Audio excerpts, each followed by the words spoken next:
Ma communication d'aujourd'hui est basée sur la situation qui se passe à territoire de Djougou. Je pense que vous êtes sans ignorer qu'il y a une résurgence de l'insécurité dans ces territoires de la province de l'Ituri. Alors avant d'entamer, je pense que le point essentiel à Djougou, c'est-à-dire les formations réelles de Djougou, j'aimerais d'abord répondre à l'autre là qu'on appelle communicateur, c'est-à-dire la bouche régulière des FARDC en Ituri, parce que hier je l'ai suivi dans les voies des ondes par rapport à ce qui s'est passé à Djougou. En tout cas, franchement, il y a certaines choses qu'il fallait reprocher ou encore recadrer. Parce que quand un militaire est en train de répondre en disant que non, il y a eu carnage de civils parce que telle milice avait attaqué, c'est pourquoi la représailles est venue maintenant pour tuer les déplacés dans leur site. C'est à ce niveau-là que je voulais dire qu'un militaire, d'abord la bouche régulière de l'armée, doit comprendre que l'armée ici en Ituri, vous avez une mission spéciale de protéger les civils et leurs biens. C'est d'ailleurs ça la mission principale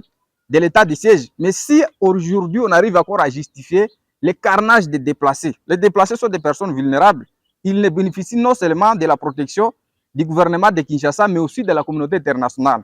Ce qui est très grave, c'est parce qu'avant les carnages de ces déplacés, on a alerté toutes les couches, même moi j'ai alerté les services de sécurité ici pour dire que non, il y a une menace qui pèse sur les sites déplacés à Djaïba là-bas, ça c'est dans la chefferie de Bahem Mabadjera, territoire de Djougou. Ces services de sécurité étaient bien saisis, mais fort malheureusement, arrivé à 22h, nous allons voir que non, le village est incendié par les miliciens et le matin, on nous parle d'au moins 80 de civils massacrés par les miliciens de la Codeco. Et ce qui m'a révolté beaucoup, c'est parce que la bouche régulière de l'armée, le monsieur qu'on appelle Gilles Ngongo, lui, il va dire que non, il y avait attaque des miliciens Zahir.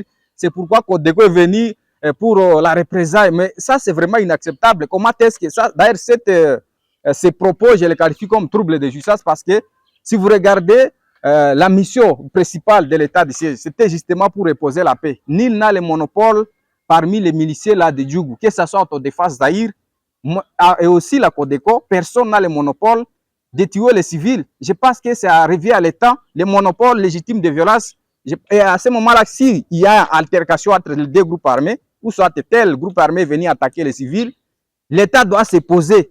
Mais malheureusement, ici, nous avons un gouvernement qui observe les massacres des civils. C'est ce qui est très grave. Et jour au risque de taxer ce gouvernement d'être complice, parce qu'on ne peut pas assister quand même au massacre des civils. Ceux qui meurent là-bas sont des Congolais.